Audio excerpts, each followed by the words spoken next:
చాలా మందికి stage fear ఉంటుంది. ఆ భయం పోవాలంటే ఏం చేయాలి? తప్పకుండా చాలా మంది మాట్లాడుతూ ఉంటారు. వాళ్ళలో నేనైతే స్టేజ్ మీద నించుంటే ఇలా మాట్లాడతా అలా మాట్లాడతాను అని చాలా మంది అంటుంటారు.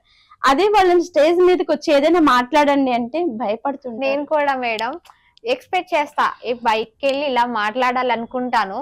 బట్ అక్కడి దాకా వెళ్ళినాక కొంచెం భయం అవుతుంది, ఎలా మాట్లాడితే ఎట్లుంటదో అనేసి. నేనే కాదు, చాలా మంది ఉంటారు.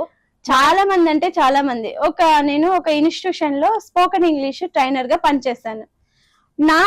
నా డ్యూటీ ఏంటి? మోటివేషన్ చేయడం. ఇప్పుడు స్కూలింగ్ లెవెల్లో స్పోకెన్ ఇంగ్లీష్ అనేది ఒక లెవెల్లో ఉంటుంది, కాలేజ్ లెవెల్లో ఒక లెవెల్ ఉంటుంది, ఆఫ్టర్ జాబ్ లెవెల్లో ఒకలాగా మోటివేషన్ చేయాలి.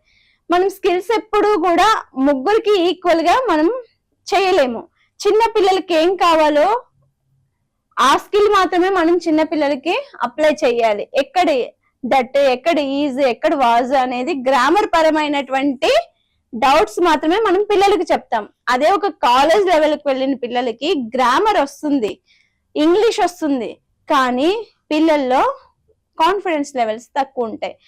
ఇప్పుడు ఒక వెబినార్ స్టార్ట్ చేశారు కాలేజ్ లో అంటే, ఆ వెబినార్ ఇవ్వటానికి స్టేజ్ దగ్గరకు వచ్చి మాట్లాడాలంటే నువ్వు పోరా అని ఒకరికొకరు అనుకుంటుంటారు, కానీ ఎవరు వెళ్ళరు. కానీ వాళ్ళలో ఎవరో ఒకరు వచ్చి ఖచ్చితంగా స్టేజ్ మీదకి వెళ్ళి ధైర్యంగా చెప్తారు. అది కాన్ఫిడెన్స్ లెవెల్ అంటే. ఆ కాన్ఫిడెన్స్ లెవెల్ లేకపోతే మాత్రము మనము ఎంత చదివినా కూడా, ఎన్ని ఆఫీస్ లో జాబ్ చేసినా కూడా మన కాన్ఫిడెన్స్ లెవెల్స్ లేకపోతే మనము రిజెక్ట్ అవుతాం.